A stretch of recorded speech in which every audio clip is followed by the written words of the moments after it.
हाँ देखिए विद्यार्थियों, हाँ ये जो लेक्चर है ये SPNKS government PG college Dausa के फ़िलोसफ़ी के द्वितीय वर्ष के विद्यार्थियों के लिए जो फर्स्ट पेपर है फ़िलोसफ़ी का तर्कशास्त्र उसके लिए दिया जा रहा है। तो जैसे पूर्व व्याख्यानों में आपने देखा है कि तर्कशास्त्र एक निगमनात्मक तर्कशास्त्र जो अरस्तू से विकसित हुआ है, उसमें हमने देखा कि संपूर्ण तर्कशास्त्र 4 प्रकार के निरूपाधिक तर्कवाक्यों में अंतर्निहित है और तर्कवाक्य अवधारणा को बताया गया है कि सर्वव्यापी और अंशव्यापी और विध्यात्मक और निषेधात्मक यानी गुण परिमाण दोनों मिलाकर के 4 प्रकार के तर्कवाक्य संभव है।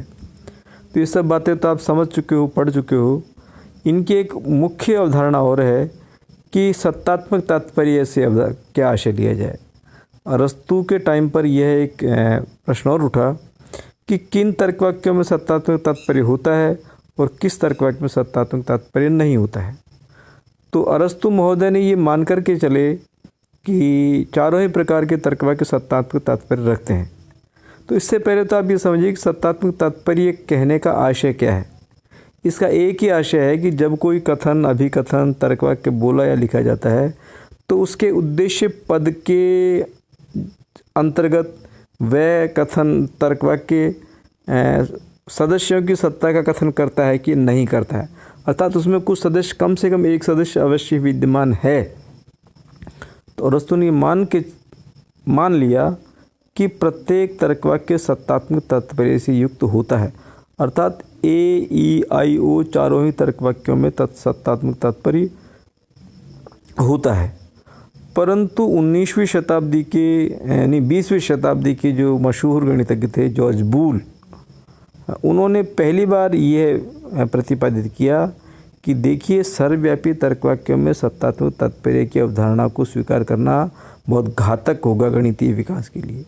और उन्होंने पहली बार स्पष्ट किया कि यूनिवर्सल अर्थात सर्वव्यापी तर्कवाक्यों में सत्तात्मक तात्पर्य नहीं होता है और केवल अंशव्यापी तर्कवाक्य अर्थात आई और ओ तर्कवाक्य है, यही सत्तात्मक तात्पर्य युक्त होते हैं।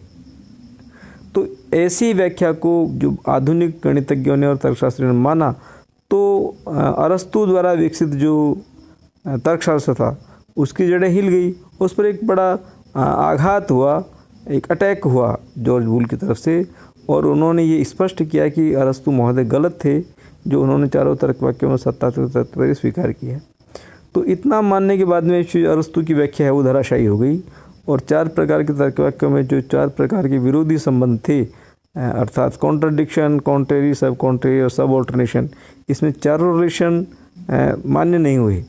सिर्फ 2 रिलेशन अर्थात एक तो कॉन्ट्रडिक्शन और एक सब कॉन्ट्रेरी जो आई और ओ के मध्य है, और बाकी जो 2 रिलेशन थे सब कॉन्ट्रेरी यानी कॉन्ट्र रिलेशन जो सर्वव्यापी तर्कवाक्यों के मध्य है ए और ई में, और सब ऑल्टरनेशन अर्थात उपासरण का संबंध जो ए और आई और ई और ओ के मध्य था वो नकार दिया गया है।